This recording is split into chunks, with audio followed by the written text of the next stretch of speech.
We all love this guy. He's our captain. He's NUTTER. And you know what?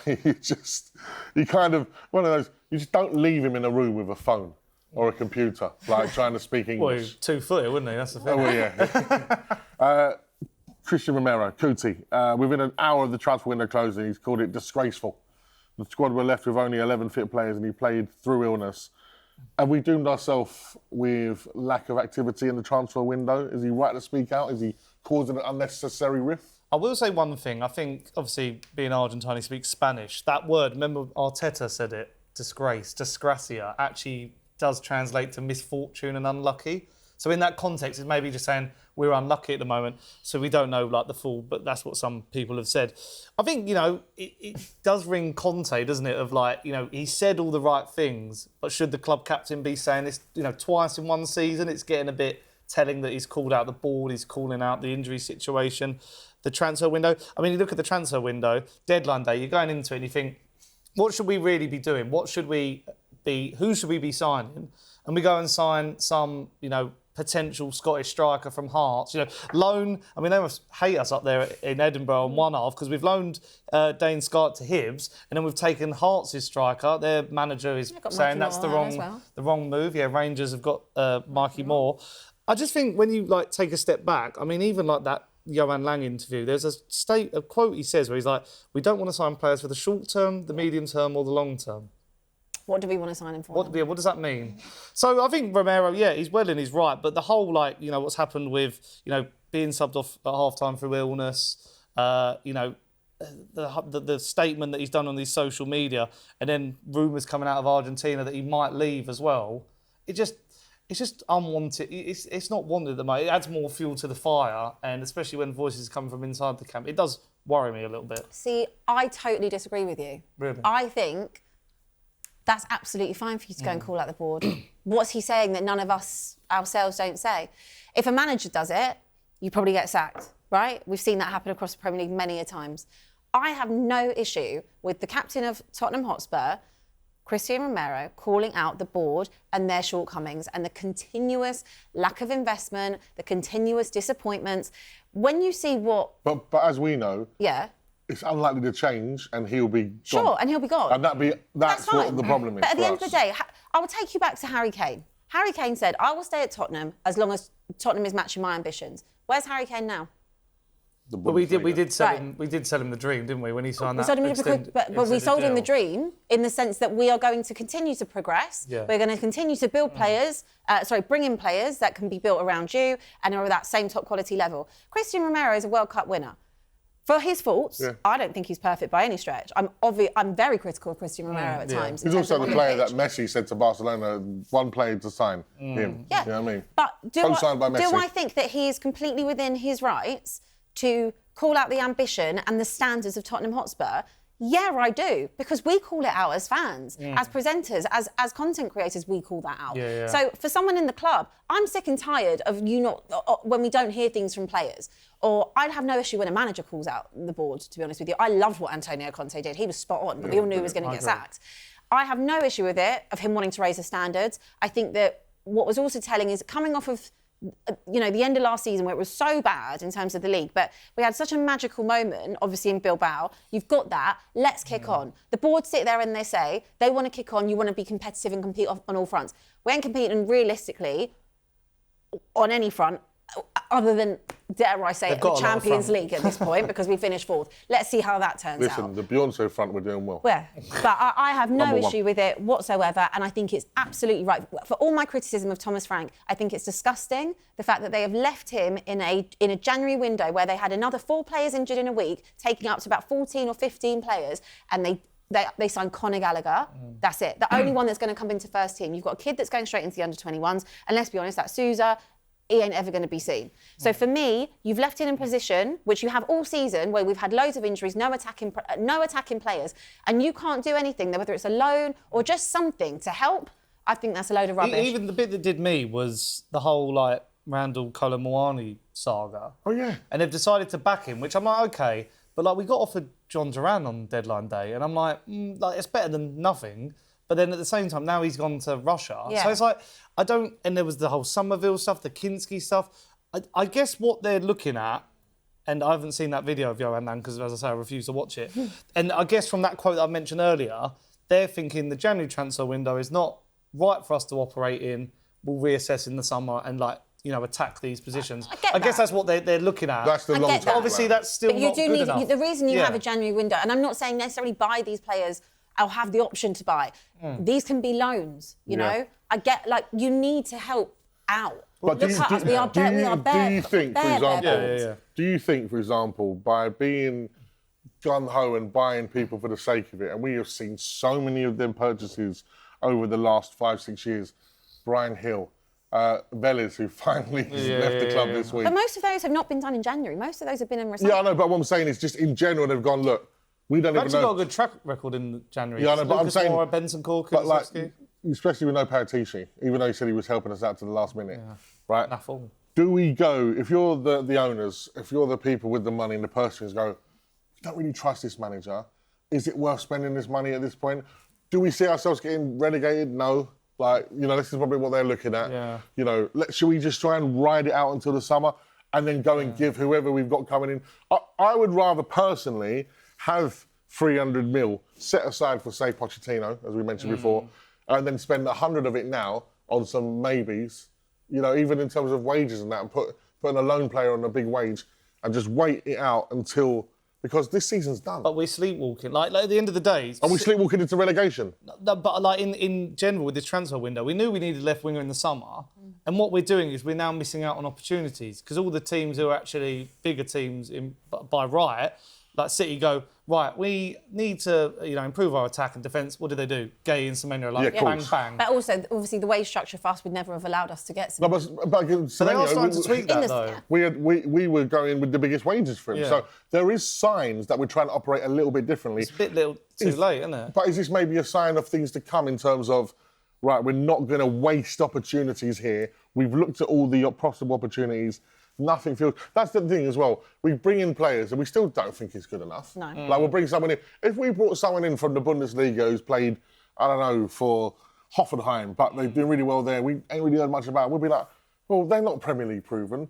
As fans, we want a particular player. We want a particular person that fits this mould of being the Tottenham way, etc. Like I said, I think the most sensible thing of this one is to go and get Mikey Moore back from loan, for example. We want a left-sided player. Will he feature? Will he play? But if we've got all these injuries, he's going to have to play. But why they should have done that by now? Because even Chelsea have decided they've taken people, loaned some of them to Strasbourg. They're being a bit more clever. Like a lot of our best players at the moment are all out on loan. Vuskovic, Mikey Moore, Lancashire. They're all doing bits. I'll be careful with best players. Best potential. They're more consistent than what we're seeing at the moment. How do we know that? We ain't seen them play. Look at the numbers, though. Over where they're playing, their numbers are. But not in the Premier League. Vuskovic had a man of the match performance against Bayern Munich. Yeah, listen, Vuskovic, we'd love to see him back. But what I'm saying is, you can't say that, Mikey Moore and Will Lancashire are best options. They're not. They're good options. I think they're better, but on the bench to on in the last 20 minutes, Did you see our bench the other day? Yeah, my friend's son made his debut on the bench, so yeah, big up. Which we love. We love that for the kids. I genuinely... But that's worse, isn't it worse? You're seeing a guy on loan getting numbers, bring him back and, chuck him into the... But that's what I'm saying. But perhaps that is an option that they can explore. That's their backup option. I think they'd have done it by now. I really feel like I'm part of the board today. Yeah, why are you being so board-like? No, because very defensive. I would like to hope and think that there is a bigger picture at play here. That's the only thing I can hope for. We say this every year. Yeah, I'd love to know where... I think I'm probably, out of the three of us, I probably am the biggest pessimist because I stopped believing a long time ago that this board was serious. Yeah. I understand that it does take time, and they've said in their match notes, whatever, that they want to behave like a big club. Fine, prove it. I'll see. I don't expect it to happen after 3 months, 4 months, whatever. No probs. But I think that they should have. If you're going to stick with this manager, whether or not they stick with him to the end of the season, which I think at this point we probably think they are. Yeah. I think at this point you probably just should have given him something, even if it was recalling Mikey Moore. It is ridiculous. Just help him. This injury situation. Just to come back to Romero, our very own colleagues at talkSPORT, Adrian Durham and Alex Cook, they debated whether or not Cristian Romero is overrated. Do you see Cristian Romero as an overrated player, Abby? Um, There you go. Real Madrid, 80 million. Can we have a Kuti? What do you do? I'd probably say go on then. You have a bit I of that? probably would. For me, I would rather keep Van der Ven. Yeah, I mean, I'd be happy if it was Van der Ven and Vuskovic next season lining up. Because with Romero, the thing I see with him is, I think he's great, but he still has a ricket in him of wanting to just bomb up the pitch. I mean, don't get me wrong, he scored goals this season by doing that. Been one of our best Yeah, attackers. but there's a moment where You know when he does that, yeah? Yeah. He's not asked to do it, he just does it on his own accord. And then you just see the gaping gap that's No, left. it's factual. Like, literally, sometimes, even in the first half, it would just go up front and it just, because he wants to. And I kind of rate that element of there's it. moments where he's like stepping out of that defence and as a captain and as the leader at the back, you're meant to be regimented with the other three beside you. So there are those moments, but the thing is, we got to match his ambition and show him in the summer. We had it last summer. We got him to sign that new deal. Yeah. Atletico Madrid wanted him. We gave him the captaincy. So you hope that that's enough to convince him to stay. But the problem is now we've got murmurs, Van der Ven rumours, him rumours. It's just frustrating because you're there again, thinking we're going to go back to being a selling club. But doesn't that tell you everything? When your best players constantly want to leave, and Van der Ven and Romero are two of our best players, it's because they want to do more than they're getting. Who wants to keep finishing 17th? And I appreciate that comes back onto the players as well. They are the ones that are out there doing that on the pitch. It comes down to that, the coaching, all of it. But these players have got ambitions. And when you are not having your ambitions matched, you would want to move on. It's like any workplace. Well, back to what Danny Rose said about I have to Google the players that we bring in. Look. And that was such a telling... He was right. interview And at the I'm time, pretty wasn't it? sure I probably called him out at the time, but he was right. He was right at the time. I don't know I can't say Kuti's overrated. He's a World Cup winning defender. I think he's rated.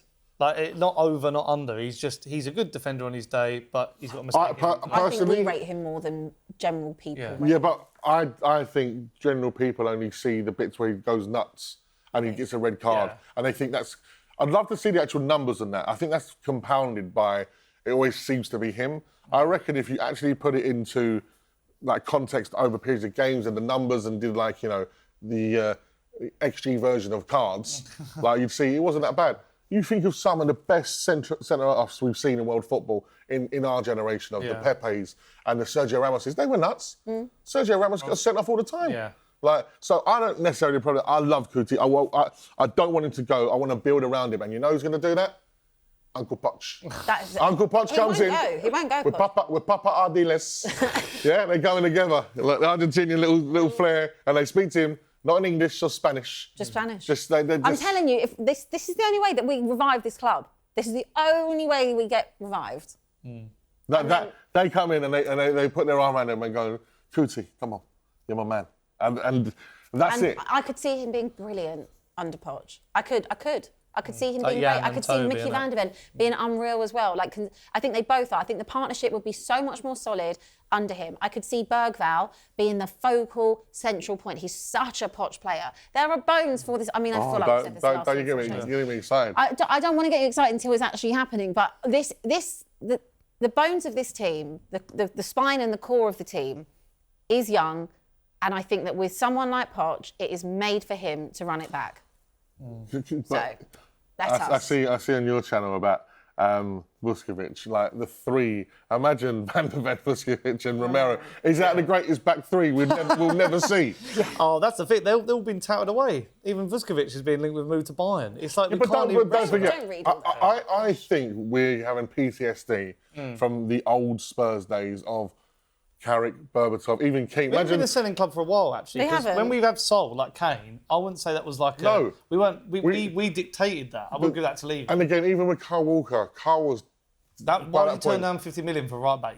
And also, he wanted to go. He wanted to be back at And North. arguably, we should have done more business because I think it was the same summer that they wanted Danny Rose 50 million. Yeah. They wanted Eric Sutton. Trippier came in, was Eric great. I think our biggest thing is that we don't sell at the right time. We're very reactive and we're just not proactive. And you've got to be the best, you've got to be proactive. Yeah. And we're not. But like you said, I do think we haven't been necessarily a selling club for a long time, but we do have the PTSD of all of our best players get Also, sold. I would just like to say, I think Kevin Danso is a very good centre-back. I think he is. I really rate Kevin Danso. I think he's been absolutely brilliant. And It's actually a bit of a miss, like now that he's in. yeah, 100%. I think he's really, really good.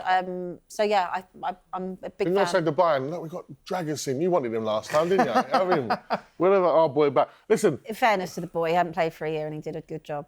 Oh, yeah, he needs applauding for that, especially coming back from the injury he had. Yeah. But, you know, I know, for example, like you said, his agent's always touting him with a move away. I'm just at that place, even with Kuti, I'm like, if you don't want to be part of Spurs moving forward, I'm not going to beg you. Yeah. Like, we just need to move on. And we need to move on quickly and have a concise plan. And that's all I can ask for. And I'm hoping that plan involves not spending money in January, bringing it to the summer with whoever they trust. Fingers crossed. That is what we can But pray for. one thing that will always be the problem is obviously this season is highly unlikely we're going to finish with any European football. So unless we win the Champions League, of course, it can happen. But that is the thing. You can't attract the best players unless you are in Europe. And if I was someone that was looking for a move to the Premier League, a very good player, unless we're going to change the wage structure and unless we're also going to, be successful with the Champions League, it's hard. It's hard to attract that and level up.